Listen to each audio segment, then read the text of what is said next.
It is Friday, October 10th, 2014, here at WSBR, 7:40 a.m. on your dial. Tom Trento, your host today on another Friday. Is it Friday? It is Friday, It Tom. is. Well, if it's Friday, it must be...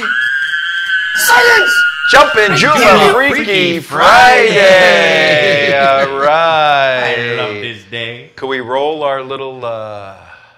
we have the little music? We don't have that? What? My Sharia? Oh, you want to do that? Yeah, Oh, put I that love on. My Sharia. This is God. our first Yeah, real Friday okay, back, all right. back in action. Here we go. Jumpin' Juma Freaky Friday, folks. Yeah. Enjoy.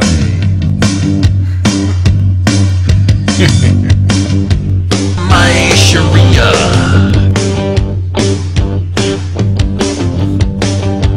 My Sharia. Never gonna stop or give it up. Killing infidels, always got it planned. Underhand, give a lot of yell. My,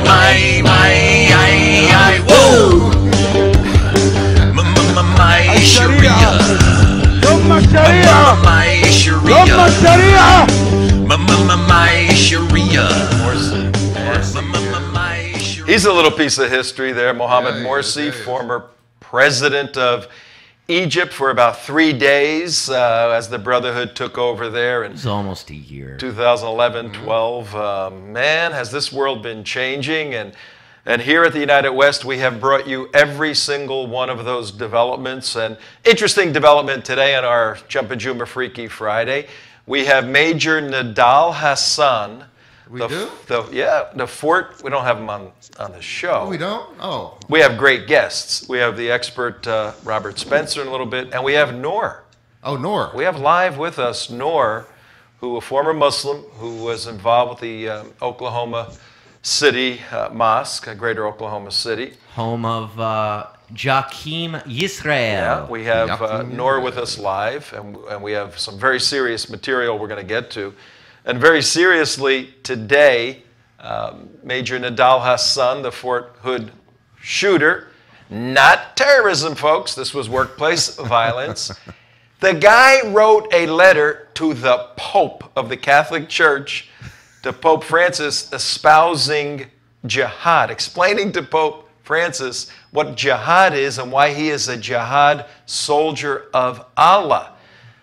It's getting a little more difficult for the CAIR apologists nowadays to distance themselves from the doctrine of Islam and the behavior of Muslims worldwide. Yep. And our show is going to hit that on point today, folks. So tell your friends to tune in. It's 7 minutes after 4 o'clock in the afternoon. Another beautiful sunny afternoon here in Florida. Tom Trento, your host on sunny Boca Raton, SBR. 740 on your dial now. We've moved from 1470 over to the left side. We're infiltrating the left.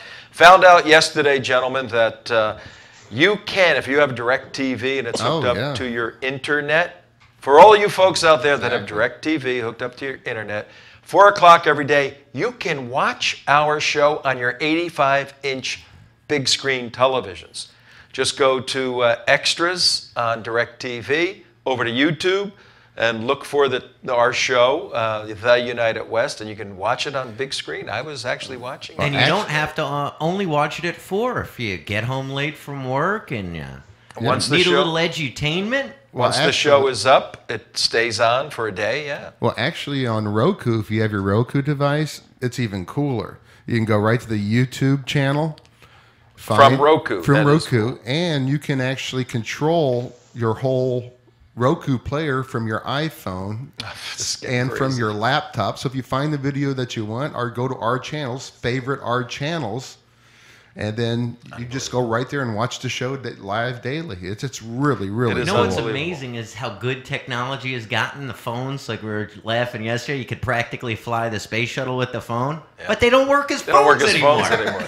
I tell you the problem, too, is true. the jihadis.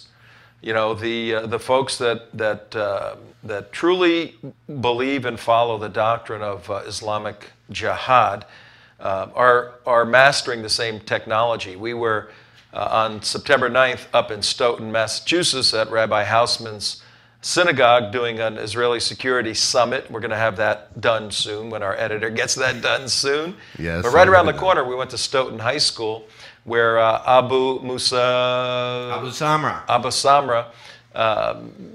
graduated from Stoughton High School. He is now the social media director producing the beheading videos for the Islamic State. Now, if you watched our show yesterday, it is not ISIS, it is not ISIL, it is nothing other than the Islamic State. Claire Lopez, former CIA, currently with the Center for Security Policy, established that factually. From now on, all the people working with us, following our show, involved in national security, call it what it is, the Islamic State. Critically important to do that. We've had that discussion with people that disagree with you. I know. But very prominent people from prominent people. They're disagreeing factually, and they're disagreeing against the facts for emotional reasons. But well, I heard that it's actually the un-Islamic non-state. We'll do more of that. True? We'll do more of that later. But today's show, our big idea is to establish that the Islamic Society of Greater Oklahoma City, where the Masjid An-Nasr, that's the official name of the mosque in Oklahoma City, right, is indeed a stealth jihad mosque. That's our big idea. That's our teaching point for today's show. As you know, ladies and gentlemen, here on WSBR, 740 AM, Tom Trento, your host, we always have one big idea that we want to leave you with. And the reason why we're establishing that today, and we're going to do it with subject matter expert, a couple of them today, is because we want you to know that these mosques around the United States, particularly the ones owned by NAIT, North American Islamic NAIT Trust, right? The mosques, 80–90% of them, owned by NAIT. NAIT is also an unindicted co-conspirator in the Holy Land Foundation. They're Hamas. They're not unindicted co-conspirator, Tom. They're Hamas. They are funded by the Saudis. This is a Saudi-funded mosque. We've done the research to find that. So, and one of the individuals that busted this thing open is our special guest today for the whole hour. And the best way to start today's show is to go to the former imam of the Masjid An-Nasr, N-A-S-R. It's the mosque in Greater Oklahoma City. The former imam, current imam is Imam Imad Anchasi. The former imam is Suhaib Webb, a star in the Muslim world today, academic and communication star. He was for several years at this mosque in Oklahoma City, where the beheader, and the beheader's American name is Alton Nolan, and his Islamic name is Jah'keem Yisrael. Suhaib Webb was indeed the imam at this mosque, and Suhaib Webb, who left Oklahoma City and traveled to Boston, is now one of the leading Muslim scholars for the Islamic Society of Boston. Unbelievable what a web these folks weave. And uniquely today, our guest, our special guest, Noor, you've seen him on the Kelly Files on Fox, heard him, seen him, heard him. You've heard him and seen him in silhouette on Hannity, and he's been on other media outlets.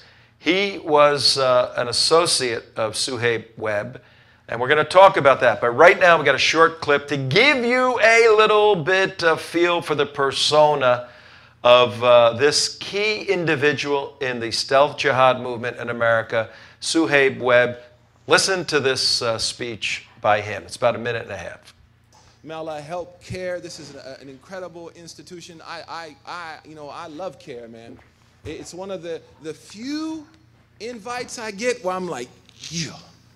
And CAIR is an organization, if they call me, I go. If they can't pay me the honorarium, I still go. I mean, imagine that the FBI told us we don't work with CAIR. So what? We do. And if you want to work with us, you work with them. Ayana Hirsi Ali is teaching a class in Harvard on Islamic political thought. This woman is an idiot. I say that sincerely. How could she teach at the University of Phoenix, let alone Harvard? And I say that with all respect to graduates of University of Phoenix. Secularism is a radical lunatic ideology. We're talking about the loss of holy power in politics. It's very difficult to find any place in the world now that is ruled by someone who is ruling by divine authority. You look at postmodernity, there is one religion that is absolutely equipped from the ground up to engage the speed of a technocratic world, the speed of a world that is demanding freedom. It is not the Islam of the 10th century. It is not the Islam of the 6th century. It is the dynamic, pluralistic, empowering Islam of the Prophet's era. I just got to pause it for a second, Tom. It's just on his world-class Zabita bump and on his forehead right there. Yeah, we got a big Zabita bump, which is the prayer bump, and he's standing in front of. It's obviously a CAIR event. He's standing in front of the Council on American Islamic Relations posters behind him. But I want to bring in our special guest by audio only, folks, and we'll put up a silhouette of Noor. It's obviously his name, his Islamic name, Noor. Noor, hi. Are you with us today? I am here. Okay, great. Were you able to hear your former mentor, Suhaib Webb, as he was articulate? He's a good speaker, by the way. He's a very good speaker. Were you able to hear some of the comments he was making? I couldn't quite hear all of it, but from what I've gathered, I've actually listened to that before. To his speech. Now, for our audience and our viewers watching on the United West or Breitbart or many of the other outlets, or listening on live AM radio, Noor is a former convert to Islam, attended the Masjid An-Nasr, which is the mosque in greater Oklahoma City. And you were there for how long, Noor? I attended there as a Muslim for about 2 years. I later went back at the request of law enforcement over a period of about 4.5 years. Oh, so the 2 years plus 4.5, about 6 years involvement, or was it two part of the 4.5?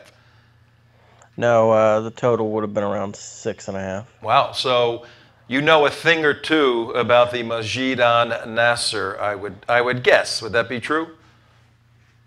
Yeah, I know a few things. And from what I understand, Imam, is he an imam? He has to be an imam, right? Suhaib, is it Suhaib? How do you pronounce his name properly? Suhaib. Suhaib Webb. He's an imam, correct? That's correct. What are some of his academic accomplishments that you're aware of? I believe he has a degree in education from the University of Central Oklahoma, and I believe that he's achieved another degree at Al-Azhar University in Egypt. Al-Ansar? You mean the seat? Al-Azhar. Oh, the seat of the Muslim Brotherhood, basically. He actually went there to study? He did. That's some serious stuff, without question. Now, what was your relationship to him? He was my teacher. And he's the one that taught me about Tawheed, which is Islamic monotheism, the full concept of it.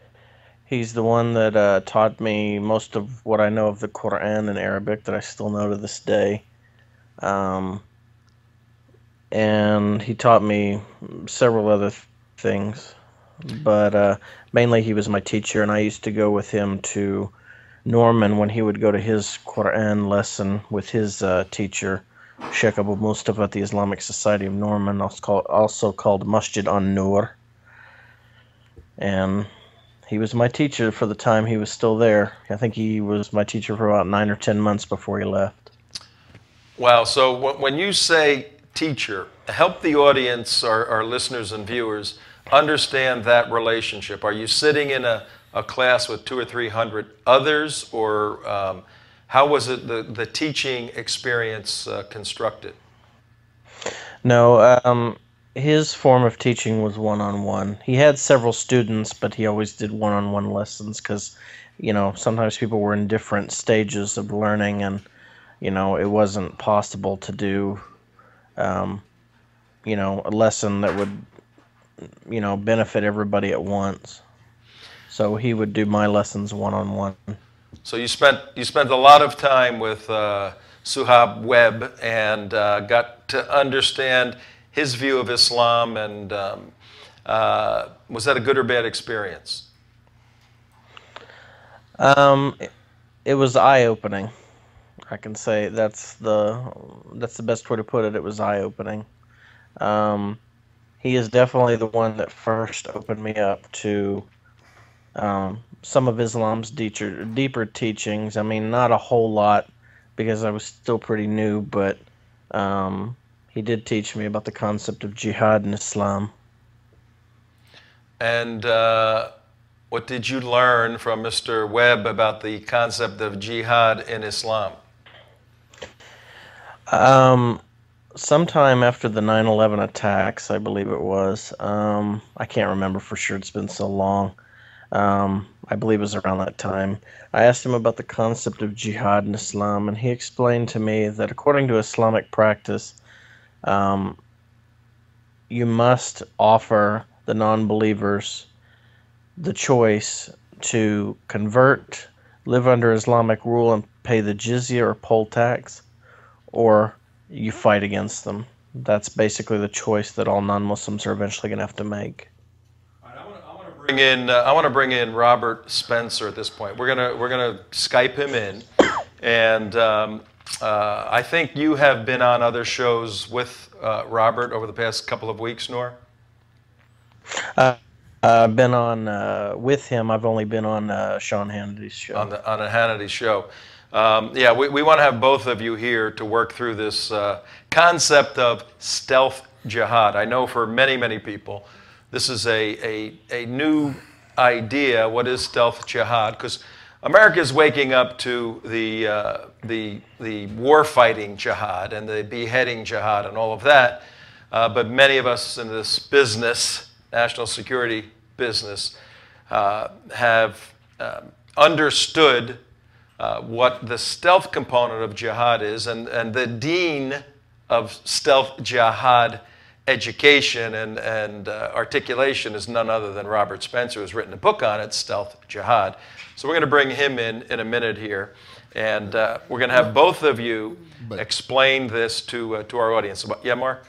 Well, I thought it was quite interesting what we were talking about the other day is the appearance of what's his name again? Webb? The first name? Yeah, I forget his first name. Suhab. I can't pronounce Webb. Yeah. Right. And Suhaib Webb. And what I found interesting was that outwardly, when he's talking to the media, he's in a nice Armani type suit, dresses with a tie, casually, and is just very westernized looking. However, when he's inside the mosque talking with his peeps and he's in full Islamic regalia with the full compliant beard and the whole 9 yards. So there's an outward face that's being presented to the public, and then there's that inside look that is given inside. So it's definitely a Janus thing with out of two, and I say that intentionally, Janus. Yeah. Talking at the two sides of their face. Is that what you find? Are you asking Noor? me? Yeah, Noor. Yeah, Is Noor. that what you find? Yes. It's actually a new thing with him because when I knew him, he didn't wear suits at all. He had a much longer beard, and he wore thobes, the full-length garment. This is a new thing with him in particular, but I find this a lot more among a lot of other Muslims. Imad Inchasi is very big at this as well, the current Imam. He does the same thing. He tends to dress like a mufti from Jerusalem when he's in the mosque, but whenever you see him talking to the media, he's always wearing a suit, and this is very common when the media is around. Okay, They so want to present that could themselves be as good Americans. that could be one of the metrics we'll talk about in a little bit on this stealth jihad operational plan. Do we have Robert with us? Yes, we do. Robert Spencer, hello, sir. How are you, sir? Good, doing well, and we have Noor from the Masjid An-Nasr in Greater Oklahoma City, formerly a tender member there, and I think you and Noor were on Hannity together. Is that true? Yeah, it's true. We were actually there, and Noor is actually a real guy who actually exists, contrary to the claims of the Council of American Islamic Relations of Hamas fame. What we are doing today, Robert, through Noor's very brave efforts to shed light, Noor shed light on the ingoings and outgoings of this mosque as a result of the beheading. It looks like we're identifying what you have written extensively about, a mosque involved in stealth jihad. If you could, Robert, give the audience, the new people now tuning in. You know, we've been preaching to the choir for a long time, but a couple of beheadings here and there, and one in Oklahoma City, has woken up the left on this. Explain what stealth jihad is, Robert Spencer. Absolutely. Stealth jihad is an attempt by nonviolent means to advance the same agenda that jihad terrorists are trying to advance by violent means. The jihad terrorists, all the groups of jihadis in the world today, the Islamic State, Al-Qaeda, Boko Haram, Al-Shabaab, Abu Sayyaf, every last one of them, they want to establish Islamic law as the law of the land everywhere possible, ultimately over the entire earth. And that law, of course, Sharia, involves the systematic and institutionalized deprivation of basic rights to women, to non-Muslims, to gays, and to others. Now, there are other groups that are trying to do the same thing, to bring Islamic law to areas where it is not enforced today, and to install it ultimately as the law of the land. But these groups, unlike the Islamic State and Al-Qaeda and Boko Haram and Al-Shabaab and all the rest of them, are not beheading and throwing bombs and blowing themselves up and so on. They rather work through the media, the government, law enforcement, educational system, even the entertainment industry, as Ben Affleck illustrated, to establish and reinforce the idea that it is wrong and bigoted and hateful to resist jihad terror, as Ben Affleck eloquently illustrated with Bill Maher the other day, and that it is wrong to resist the idea that there should no longer be one legal system to which every citizen is accountable, but that there should rather be special accommodation and privileges given to Muslims, just as special accommodation and privileges are given to Muslims in Islamic law. And so we have the Justice Department in the United States fighting in the courts on behalf of lawsuits brought by Muslims that would establish them as having special privileges and accommodations. For example, Disney has a dress code that's been in place since 1957. A Muslim woman applied for work there, got the job, and was asked to wear the uniform, because Disney, after all, is a theme park full of fantasy stuff and people wearing all these outlandish costumes. And she said she wanted to wear the hijab. And they said, okay, we'll move you into an area away from customer service, and you can wear whatever you want. And she said, no, I want to be in customer service and wear the hijab, not the uniform, not the dress code that you've had in place since 1957. The idea here is not about the dress code at all, and it's not about accommodation for reasonable religious practices in the workplace. The idea is to establish and reinforce the principle that wherever Islamic law and American law conflict, it's American law that has to give way. And Muslims have to be given special accommodation above and beyond the rights and privileges given to other citizens. Another example is the J.B. Swift meatpacking plants in Colorado and Nebraska. And in both cases, they brought in large numbers of Muslim workers, Somali immigrants. And then these guys started walking off the job for prayers. Now, this is an assembly line in the meatpacking plant. It's like building a car. And if somebody walks off the job, an essential part of the process is not done, and the whole thing gets disrupted. And so these guys were fired. They complained. The Hamas-linked Council on American Islamic Relations got involved. The Justice Department of Barack Obama got involved. And now, in these plants, these guys, the Muslim employees, have special breaks that the non-Muslims do not have. It is advantageous to be a Muslim in those plants. You work less and you have more breaks. And the non-Muslim employees actually complained when this was put into place and said this is workplace discrimination against us now, that we have to work harder to accommodate these guys' breaks. But of course, nobody was listening to them. That would have been bigoted and racist and Islamophobic. All of this is the stealth jihad. I could give you 100 other examples. Sure. I wrote a book by this title, Stealth Jihad, in 2008, which is just as timely now. You could go in and update the examples because there have been many more examples of the same phenomenon. But it was all happening then and it's all happening now. And the idea ultimately is to push for accommodation after accommodation to various principles of Islamic law until the whole of society accepts the whole of Islamic law. And they're going to keep pushing for that and pushing toward that until and unless some public official stands up and says, thus far and no more.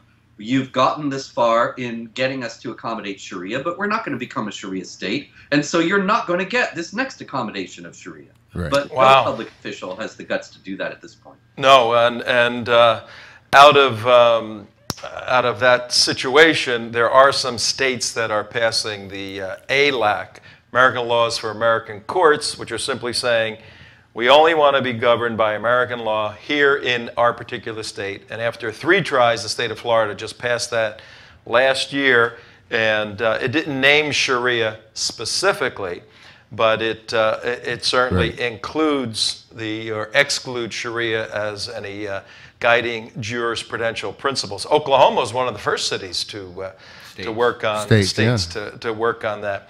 Noor, Robert just laid out sort of a very succinct, comprehensive ideology and methodology of the stealth jihad. In your experience in Masjid An-Nasr, the mosque in question where the beheader attended, did you see either through the teaching from Suhaib Webb or from Imam Imad and Chasi this sort of belief and desire to move in a stealth jihad manner? Well, it wasn't going to be openly said that way, but we were, as a whole, we were trying to use American freedoms against the American people. I mean, you know, I know what Islam teaches because I was specifically taught that, but at the same time, I would listen to these same men go before the media and say different things. What Robert's saying is exactly true because they're using our God-given freedoms in this country against us, but they don't want anybody to know that what they truly believe in is the pure teachings of Islam, and that one way or another they're going to get their Islamic State, their caliphate. It is more advantageous in this country to do it by means of stealth because it's very difficult for Muslims in this country, obviously, to stand up against American might and power. So they're trying to use our freedoms, which can sometimes be weaknesses if they're not handled in the correct way, against us. And yes, this was a very common thing, but I can vouch for the fact that I know that they truly believe in their religion and that they do truly intend to have an Islamic caliphate at some point in the future, one way or the other. But it's, if it's easier, why fight if you can, use your own enemies to do themselves in? All right, at 33 minutes after 4 o'clock in the afternoon on another beautiful Friday, Jumpin' Juma Freaky Friday here on WSBR 740 AM radio at theunitedwest.org. You can watch the show live at 4 o'clock, or it will stay up on the internet for a while, and portions of this will be replayed on Breitbart TV. Tom Trento, your host, with one of America's foremost experts on Islam, all things Islam, actually the author of Stealth Jihad. And Robert, if it's within your reach, you could get your book and hold it up and tell the folks where they can buy the book Stealth Jihad, because you wrote it in 2008. But man, is it appropriate in 2014 right now. I'm having a little trouble hearing you. The sound has gone out. Robert's having a little trouble hearing us. Some strange noise, like an airplane going over. Yeah, it's on Noor's end. Oh, it's on Noor's end. The plane flying building there. Yeah. They're flying to get Noor, you know. And our other special guest today at 4:34 in the afternoon is Noor, a convert to Islam, an American white convert to Islam, believed that Islam was the truth. Lived it for several years, and in the mosque, Masjid An-Nasr, which is the mosque in question of the beheader, Jah'keem Yisrael, in greater Oklahoma City area. He is our special guest, and Noor, you mentioned, and we don't want to get into the details, but after you decided to leave Islam and the mosque, you got involved with law enforcement. Why did you leave Islam, and why did you leave the mosque? I was raised Catholic, and I knew the concept of God in my faith, and I found that view of God much more appealing than a God that, you know, asked me to kill in his name. That kind of stuff started to really bother me. It's pretty eye-opening experience when you start to realize that your own family are kuffar in your religion, and that they're going to have to make that choice at some point as well, according to Islam. And I sure wouldn't want to be in the position to where my family would have to be killed, or that I believe that they should be in any way. And that was an eye-opening experience for me. But overall, it was the idea that you know, Islam just was not what I expected it to be. It was not what was sold to me, as I took about 2 years to fully get that. And it wasn't one thing that opened my eyes to it. It was a series of things over the 2 years that I, you know, just looked at one day and I said, I don't want this anymore. This isn't a God I want to believe in. This isn't a religion I want to follow. I love my family. I love my country. I don't want it. So I walked away and I went back to do the stuff with law enforcement, but I've been away from the actual religion itself for over 11 and a half years now. All right, let me ask Noor. I'm holding a book in my hand. You can't see it. It's called Milestones by Sayyid Qutb. And I have another book, Reliance of the Traveler. Were any of these books available in your mosque, in the bookstore, or used by the mosque? Oh, yes, both of them were. I don't remember if I ever saw Reliance of the Traveler in the bookstore, but I do remember specifically seeing Milestones. Now, Reliance of the Traveler was available to read. If you go inside of the mosque, near the front, there is a big bookshelf above the prayer area that has books like that, like In the Shade of the Quran, Reliance of the Traveler, and several other books on various Islamic things, including Islamic law. So yes, they were both there. All right, and Robert, for our audience, and right now, more and more uninformed Americans are tuning in, trying to learn about this Islamic jihad and beheadings and ISIS, ISIL, all of that. If a mosque has milestones, and if a mosque has Reliance of the Traveler, we're Americans. We love freedom. We love book reading, all of that. But from a forensic analytical perspective, Mark, what's up? From a forensic analytical perspective, what does this mean if a mosque is utilizing these documents? If a mosque, there's a lot of strange noises coming out. I hope you can hear me. I can barely hear what you're saying, but I think I got the question. that if a mosque has milestones and reliance of the traveler, what is the significance of that? Hello? We hear you. I got you.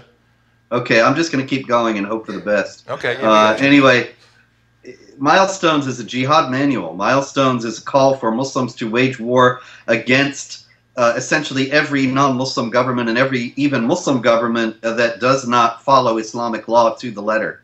And it is a product of the Muslim Brotherhood, of the Muslim Brotherhood's leading theorist, as you mentioned, Sayyid Qutb, and it is a highly subversive book because it makes it impossible for someone who reads it and absorbs it and accepts its point of view to be a loyal citizen of the country he's residing in unless it's a Sharia state. And so that person would feel it incumbent upon himself to start to work to undermine in whatever way the government and laws of the non-Muslim country or the non-Muslim government and laws of the Muslim country in which he's living. Reliance of the Traveler is essentially the same thing. I mean, it's a vastly different book, to be sure. It is a jihad. It is a manual of Islamic law, not just a jihad manual. It is certified by Al-Azhar in Cairo, which is the place where Barack Obama spoke to give his famous outreach address to the Muslim world on June 4th, 2009. Al-Azhar is the most prestigious and influential university and institution of any kind in Sunni Islam.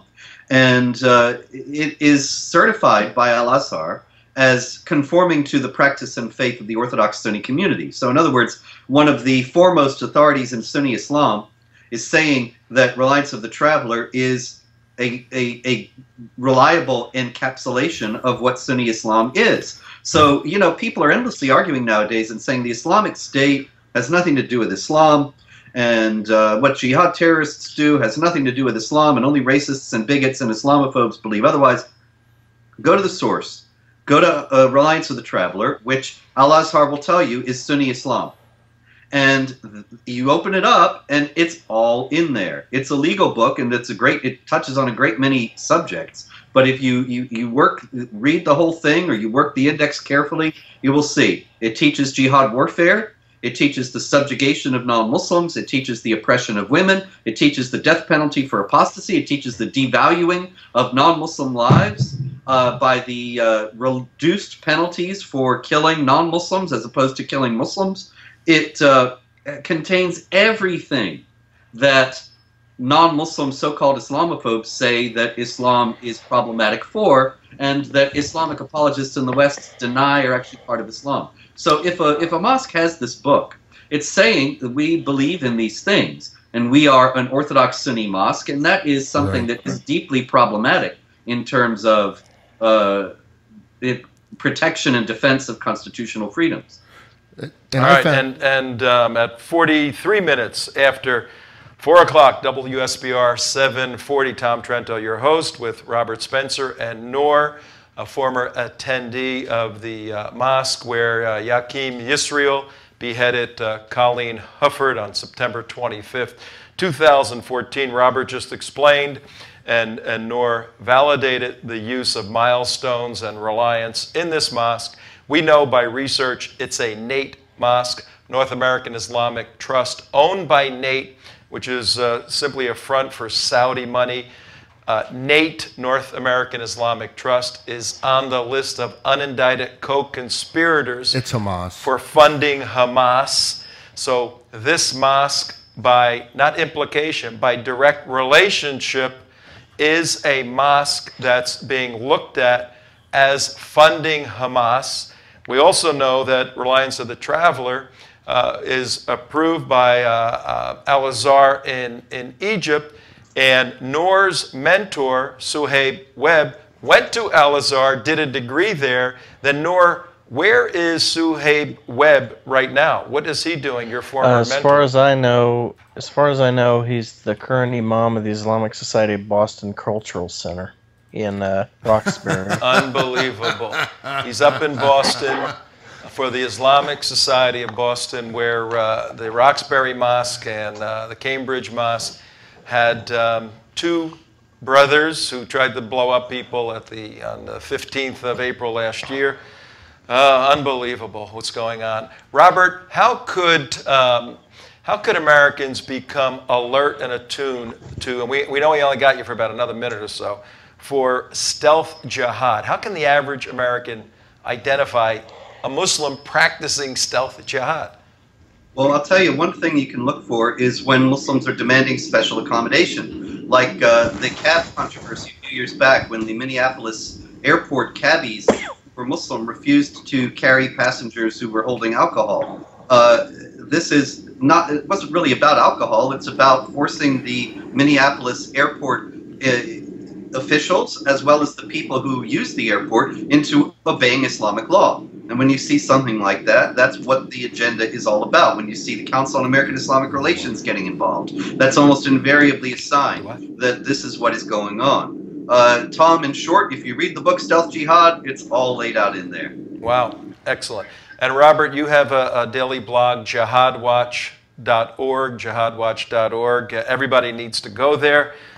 Maybe one or two quick questions for Robert before we let him go, because we're fighting the clock now. Hi, Robert.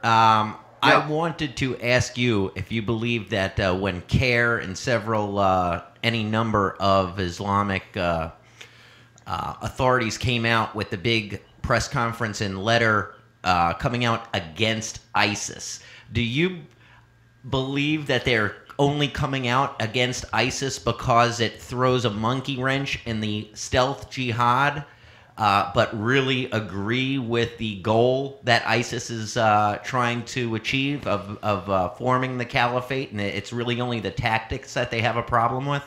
It's not just the tactics, it's that they're competitors. The CAIR is a Muslim Brotherhood group, and the Muslim Brotherhood wanted to establish a caliphate. That was the idea behind the Morsi government in Egypt. Right. And they were going to impose Islamic law in Egypt and then get Brotherhood regimes in Libya and Syria and start their caliphate there. They don't want it in Baghdad run by some other guys. So it's a matter of competition. And if you look closely at that letter, and I have a very close examination of it, point by point, at Jihad Watch, you see they are actually endorsing, in the course of their condemnation of the Islamic State, violent jihad, the subjugation of unbelievers as dhimmis, it's the imposition of Islamic law, and the concept of the caliphate itself. All of them endorsed by the Council on American Islamic Relations and the other signers of that letter in their alleged condemnation of the Islamic State. Actually, I do believe their condemnation of the Islamic State is sincere, but it's only about market share, and the letter is much more revealing in terms of how they endorse all these concepts that are supposedly extremist in Islam and that they supposedly reject. Wow, this is amazing. Fitna within the Islamic Caliphate movement. Mark, you had a quick comment? Quick comment is, and to bring it full circle from what Robert is talking about, one of the signatories, endorsers of Reliance is the Fiqh Council of North America and the IIIT, who were all standing with CAIR, talking about how this new caliphate, this new ISIS is illegal. When you read right in the Reliance of the Traveler, it's totally legal because by Islamic rules, the stronger person can come in and take over. Is that correct, Robert? Yeah, absolutely. The caliphate has always been, throughout Islamic history, a might makes right proposition.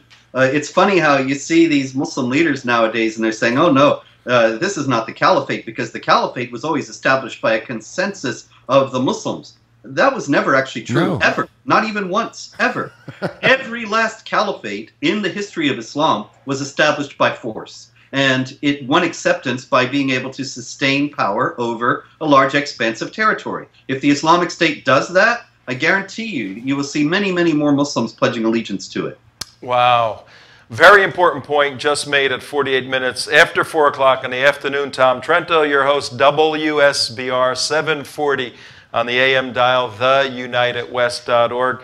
The point was that the caliphate, the establishment of the Islamic State globally has to start in one point certain place on the earth, and historically it started and asserted itself and established itself by force, and we're seeing that right before our eyes, and it's causing fitna in the hearts and minds of the stealth jihadists here. Right. We have Noor with us, who is giving us the experience of stealth jihad. Noor, hey, Robert, we're going to have to let you go. Thank you very, very much for coming on.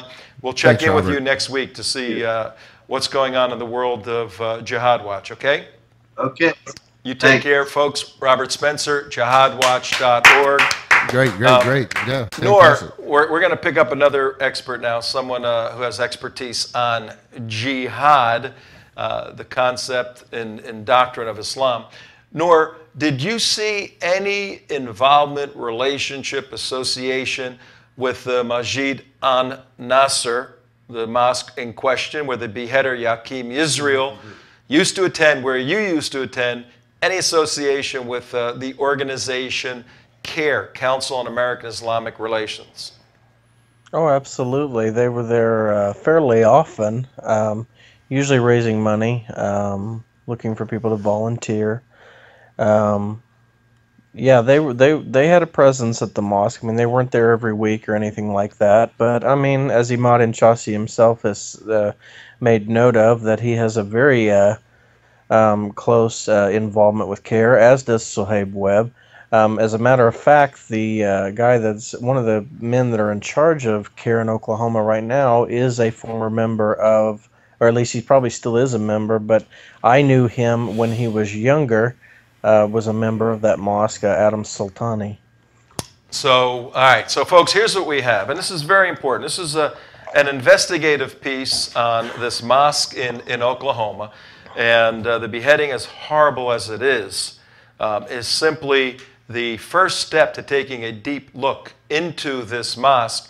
And this brave individual, Noor, who is our guest live right now at 51 minutes after 4 o'clock on October 10th, he attended the mosque for several years and then got involved with law enforcement to work with them regarding this mosque, and now has come out publicly explaining some of these problems. He has broken open the veneer, the phony veneer on this mosque, that it's just another religious place for folks to enjoy, to worship God, and starting to reveal the underbelly of a stealth jihad, as Robert just explained, mosque. We're bringing another expert on in a moment. Are we bringing another expert on in a moment? Dr. Andy Bostom. Turning the jazz down. Yeah. Dr. Andy Bostom, who has written extensively on the jihad concept.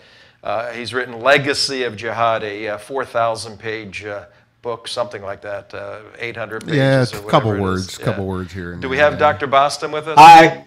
Yes, we do. Dr. Andy Bostom, Tom Trento here. You're on live with Noor from the Masjid An-Nasr.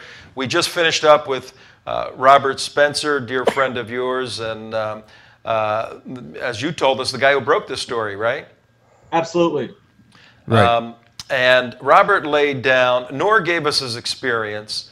Robert laid down the stealth jihad doctrine, its operational capabilities. Noor validated that with his experience there. We want you to take a 1,400-year look at the concept of jihad in Islam. We're hearing many people now in the West, here in America, as a result of all the Islamic State activity, saying, no, they have it wrong. Jihad is really, I got to lose 20 pounds. I'm going to go on a jihad and lose the 20 pounds and be a healthier person. Give us a 1-minute opening statement on historic Islamic jihad. Well, I think actually there is, so for example, the Islamic Republic of Iran has a Department of Agricultural Jihad.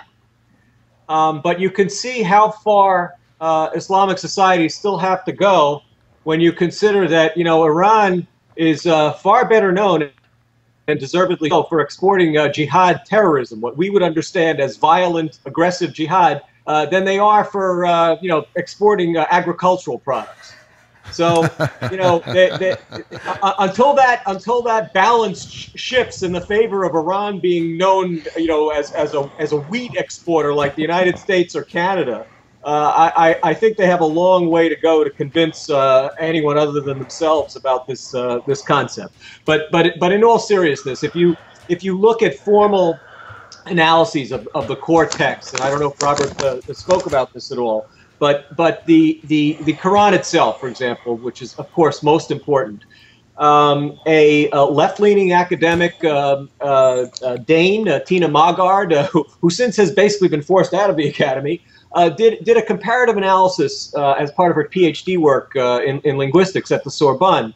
And she analyzed texts from all the major religions, and she came down unequivocally that there's no comparison in terms of incitement to violence between Islam and any other religion. And so, for example, she described the expressions from the roots katala, which indicates fighting, and the root jihada, which again, it does mean more generally struggle. But she found out that there was only one reference, a single reference for jihada, one verse, which explicitly presented it as an inner struggle. And she said, her conclusion was, quote, "But this sole reference does not carry much weight against the more than 50 references to actual armed struggle in the Quran, and even more in the Hadith, or the traditions of Muhammad." Is this what Noor would? Well, yeah. I want to see if this is what he was taught. Yeah. The obvious follow-up, Noor, is what was your experience? You sat under. You didn't have a chance to sit under Imam Chasi, did you? He was a friend of mine, but he wasn't the imam at the time. Okay. Well, you have experience with Imam. When I was actually learning Islam, he was when I attended later at the request of law enforcement. But no, I didn't actually sit with him and learn from him. My teacher was Suhaib Webb. Okay, so Suhaib Webb and Imam Chasi, two significant fellows in the Islamic movement in the United States. What did you learn about jihad at the Masjid An-Nasr, the mosque in Greater Oklahoma City?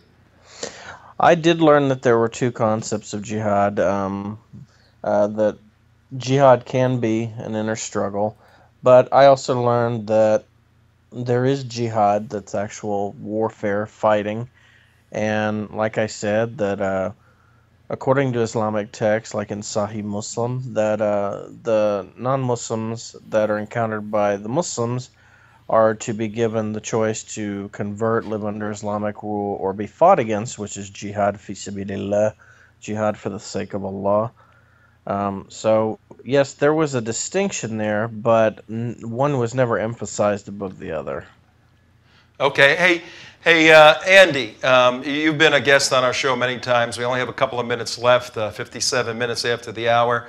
Do you have any questions for brave Noor, who is speaking up on this and trying to shed light, no pun intended, on the issue? Yeah, actually, we hear from a lot of, frankly, what I would call Muslim apologists of all ilks. Some more salutary than others. But basically, what we hear is that there is this large movement within Islam to reform it, to bring it up to a modern standard consistent with Western conceptions of human rights and equality before the law. Did any of that reformist ideology surface within your mosque? Was there a strong proponent of a sort of private, secularized Islam that would only be practiced as a private faith and wouldn't have anything to do with the affairs of the state? No, I never encountered anybody that would openly say such a thing, because if you understand Islam, as you do, Islam doesn't allow for that kind of an idea. And all over the world, the few times that's actually been tried, most of these people end up dead or in hiding, or they wind up leaving the religion altogether because they just realize that, well, this is, kind of like ice skating uphill. It's just not going to work. Right, Noor, but my point is that's completely understandable. Let's say you, by accident of birth, as my dear friend Ibn Warwick, grew up in Pakistan, and yet you begin, as you become more mature and are exposed to other ideas, to realize that, gee, maybe I'm a born secularist, I'm a born free thinker, whatever. And you can't express that within, an Islamic State society like Pakistan or certainly Saudi Arabia. Andy, we got Sudan, about 1 minute. For heaven's sake, you would think that you could express those ideas in Oklahoma. In Oklahoma. We got about 1 minute, Noor. What's your short answer for that question?